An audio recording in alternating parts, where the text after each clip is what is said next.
إن الحمد لله نحمده ونستعينه ونستغفره ونعوذ بالله من شرور أنفسنا ومن سيئات أعمالنا من يهده الله فلا مضل له ومن يضلل فلا هادي له وأشهد أن لا إله إلا الله وحده لا شريك له وأشهد أن محمدا عبده ورسوله صلى الله على آله وصحبه ومن تبعهم بإحسان إلى يوم الدين أما بعد.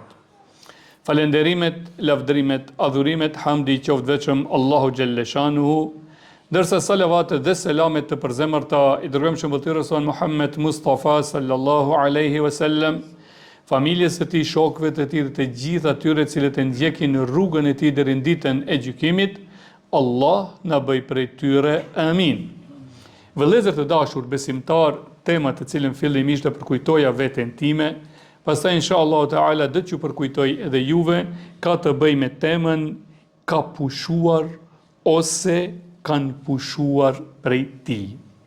Vëllezër të dashur, Allahu xhelle shanuhu e krijoi njeriun dhe i dha liri veprimi në disa çështje. Njeriu është i lirë të veprojë në disa çështje. Po në atë çështje që ja dha Allahu lirin e veprimit, do të pasojë edhe përgjegjësia. Pra njeriu, për aty ku ka liri veprimi, ka edhe përgjegjësi edhe në dunja edhe në ahiret.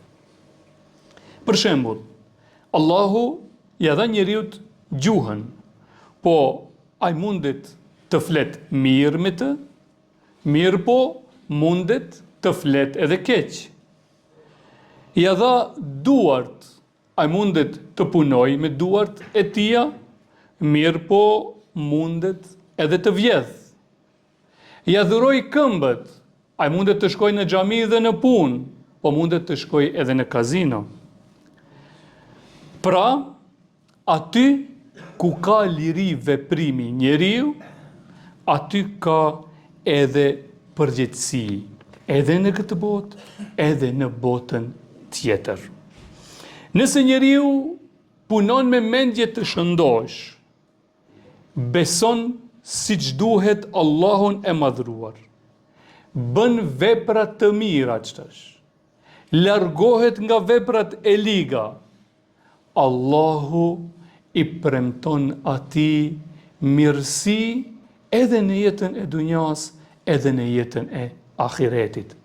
Çfarë thot Allahu në një ajet kuranor, ku Allah premton për diçka të tillë mbi 7 kaqje, thot: Men amila salihan min dhakarin aw untha.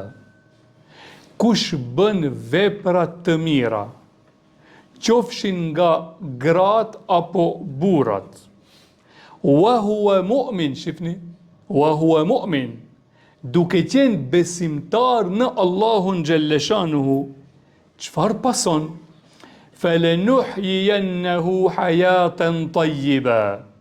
Ne do t'i japim mirësi, begati, kënaqësi në jetën e kësaj bote, wa lanajziyannahum ajrahum bi ahsani ma kanu ya'malun, dhe do ta shpërblejm në botën tjetër me më të mirën për veprën e mirë dhe largimin nga e keqja për imanin e tij që kishte në jetën e dunjas.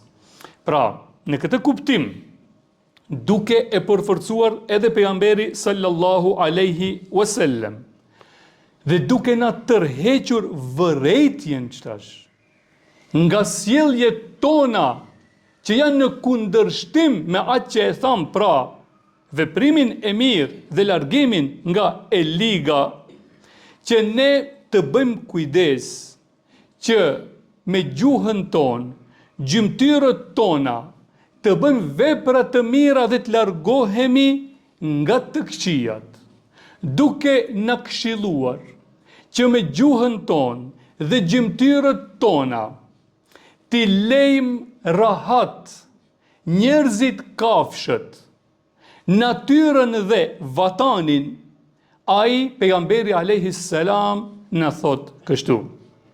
En Resulillah sallallahu alaihi wasallam murra alaihi bi janaza faqal. Një ditë ish duke qëndruar pejgamberi alayhi salatu wassalam me shokët e tij dhe rreth tyre kaloi një xhenaze. Faqal mustarih wa mustarah minhu. Çfarë tha? Ka pushuar kjo xhenaze, ky i vdekur, ose kanë pushuar nga kjo xhenaze, nga ky i vdekur, ose kanë pushuar. Kalu ja Rasulallah, mel mustarih wal mustarah minhu.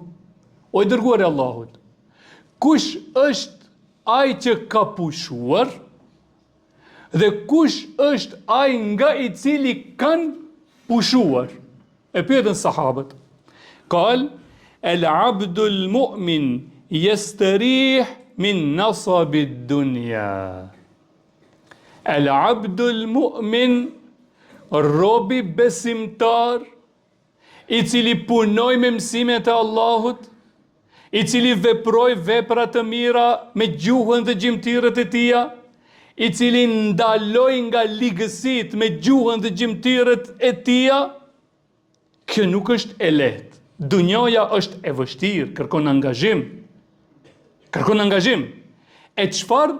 Ata që u angazhuan kështu dhe punuan kështu, çfarë? Ata kanë pushuar. Do të shkojnë të pushojnë në jetën e tyre në vareza me mirësitë e Allahut të lartësuar.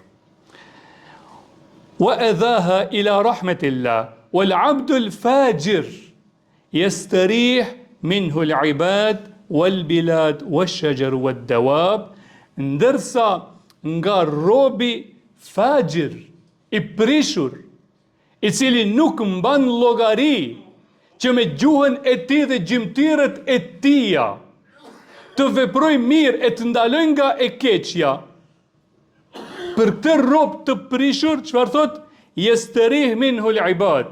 Jo në rahatu njerëzit, wal bilad, është rahatu edhe vatani nga ata të prishurit, wash shajaru, bimët, pra natyra edhe kafshët. Vëllezër të dashur, pra ne jemi nga ata të cilët e shkruajnë, edhe një herë përsëris. Ne jemi ata të cilët e shkruajmë që kur do të vdesim, a do të jemi nga ata të cilët do të pushojmë nga lodhjet, peripetit dhe ngarkesat e jetës dunjas, ose ne jemi ata që e vendosim se a do të jenë nga ne të pushuar njerëzit, kafshët, natyra edhe vatani. Lusë Allahu xhelle shanuhu me emrat e tij të bukur dhe cilësitë e tija të larta, na bëj neve ja Rabb, bëri fëmijët tonë, o Allah, bëri dhe mbar besimtarët musliman, nga ata të cilët shfrytëzojnë gjuhën e tyre dhe gjymtyrët e tyre, bëjnë vepra të mira dhe largohen nga të këqijat. Na bëj nga ata të cilët kur do të vdesim, o Zot, të jemi të pushuar nga lodhjet, peripetit dhe ngarkesat e dunjas, e mos të jemi nga ata të cilët do të lirohen njerëzit, kafshët, natyra edhe vatani. Amin. Aqulu qawli hadha astaghfirullah li wa lakum wa li jamil muslimin min kulli dhanb fastaghfiruhu wa tubu ilayh innahu huwa at-tawwabur rahim.